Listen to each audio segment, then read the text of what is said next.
Assalamualaikum warahmatullahi wabarakatuh. Selamat pagi atau selamat malam, mahasiswa Universitas Terbuka. Saudara-saudara sekalian, pada inisiasi 1 kita membahas tentang ruang lingkup akuntansi dan siklus akuntansi. Nah, apa yang menjadi menarik pada materi ini, kita akan bisa memahami ruang lingkup akuntansi itu seperti apa. Nah, pada materi ini pertama kita harus paham dulu apa sih prinsip-prinsip dan praktik-praktik akuntansi itu. Kita tahu akuntansi itu adalah sebuah bahasa bisnis. Akuntansi itu sangat erat hubungannya dengan proses pencatatan, pemilihan, pengiktisaran data transaksi suatu entitas, serta penafsiran hasilnya. Kalau bisa kita artikan, akuntansi itu bisa merupakan sebuah proses. Ya, bisa juga dikatakan akuntansi itu adalah sebuah teknologi, akuntansi itu adalah sebuah tindakan, ya kan, dalam rangka untuk menghasilkan informasi ekonomi. Nah, yang informasi tersebut digunakan oleh berbagai pihak, ada dua pihak eksternal dan pihak internal dalam pengambilan keputusan. Nah, apa sifat-sifat dari informasi akuntansi ini? Nah, karena akuntansi itu adalah berita historis, ceritanya adalah cerita historis, maka akuntansi itu berisi tentang data. Data apa? Data keuangan. Ya, data keuangan itu berisi dengan transaksi keuangan, transaksi perusahaan yang diungkapkan dalam satuan uang. Transaksi itu sendiri merupakan sebuah peristiwa ekonomi yang mempengaruhi kondisi keuangan pada suatu entitas. Bahwa ada data-data keuangan yang akan mempengaruhi kondisi ekonomi dalam sebuah perusahaan.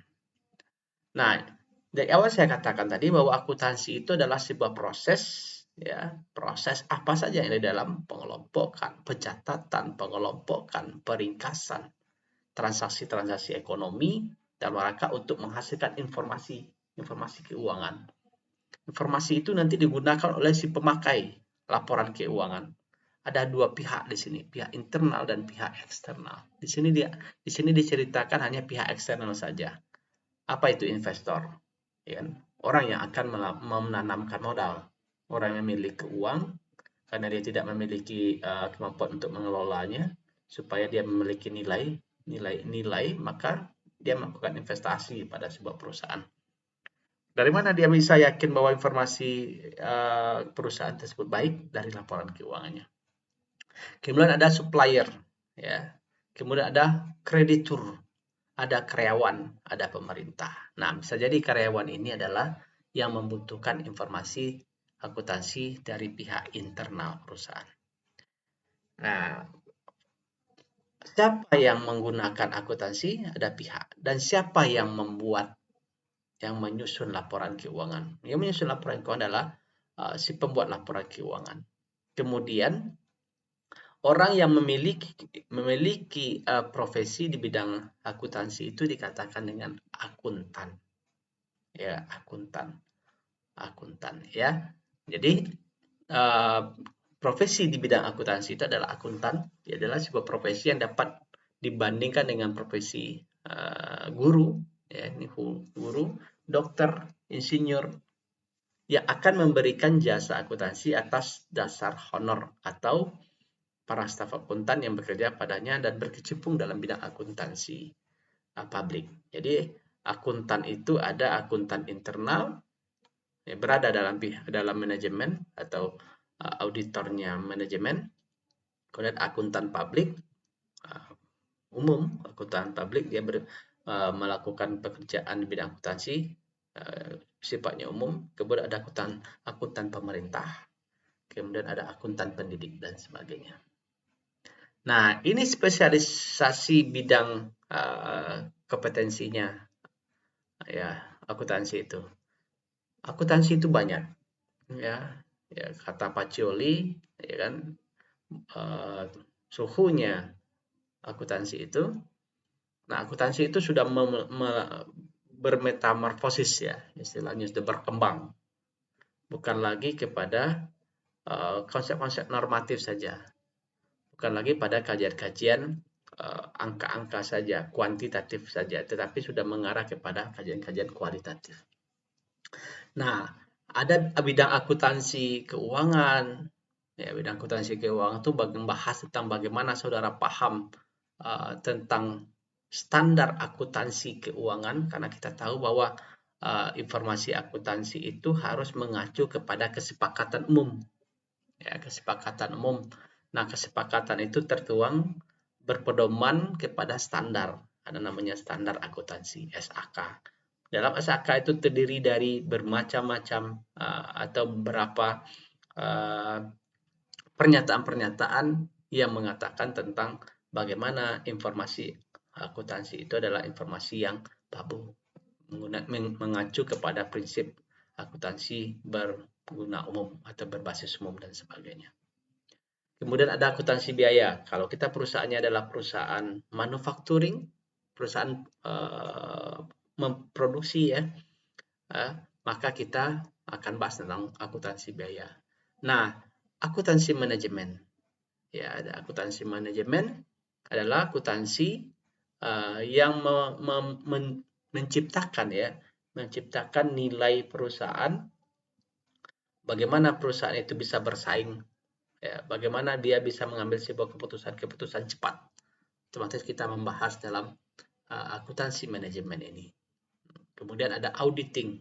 Auditing ini berhubungan dengan bagaimana laporan keuangan disajikan oleh entitas harus sesuai dengan kesepakatan, harus sesuai dengan standar akuntansi. Tidak, kerjanya adalah menyatakan kebenaran laporan keuangan yang disajikan oleh suatu entitas. Maka kita akan bahas di auditing.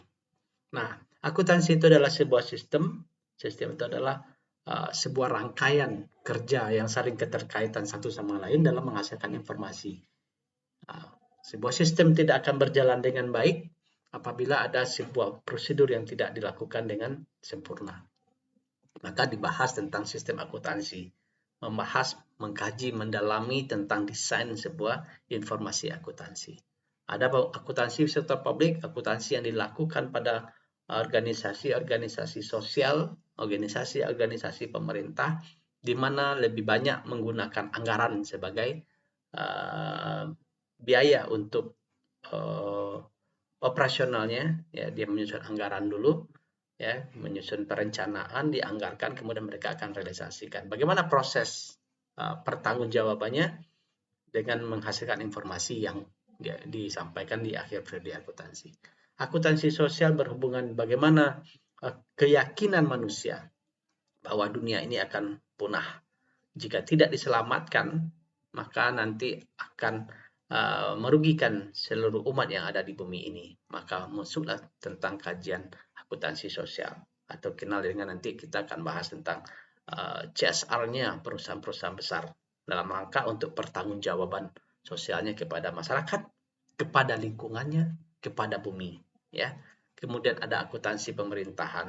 Nah, akuntansi pemerintahan ini kita spesifikasi dalam pengelolaan pemanfaatan akuntansi yang digunakan oleh pemerintah, fokus kepada pemerintah.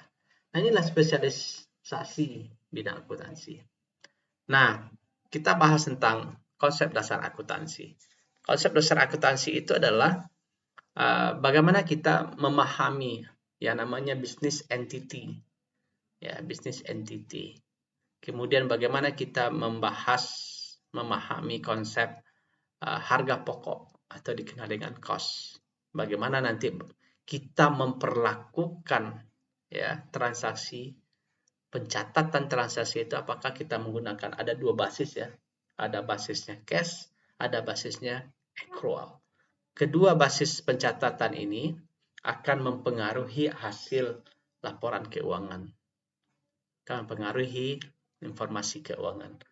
Nah, kehati-hatian dalam penggunaan ini, konsistensinya perlu dipahami. Nah, informasi akuntansi itu yang ditunggu oleh semua pihak internal dan pihak eksternal. Apa itu informasinya? Nah, informasi itu adalah sebuah laporan akuntansi.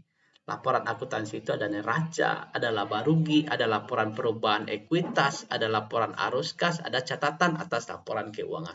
Ini yang menjadi yang harus saudara pahami, harus saudara kuasai, karena proses akuntansi itulah yang akan menghasilkan laporan akuntansi itu sendiri. Oke, saudara-saudara sekalian, kita lanjut. Nah, ada lagi yang namanya dalam akuntansi itu kita kenal ada aktiva, ada hutang, ada modal. Ada aktiva, ada hutang, ada modal. Nah, aktiva itu dikatakan dengan ekuitas, kekayaan. Kalau aktiva itu adalah kekayaan. Nah, kemudian aktiva itu sama dengan ekuitas.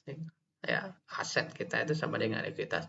Ekuitas itu terdiri dari dua, ada utang dan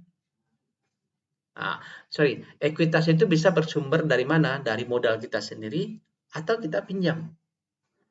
Kemudian ekuitas itu bisa bersumber atau bisa juga dikatakan hasil dari aset yang sudah kita miliki dikurangi dengan pinjaman. Nah, itu yang dikatakan dengan ekuitas. Ini konsepnya. Nah, bagaimana siklus akuntansi? Nah, kita bahas tentang siklus akuntansi.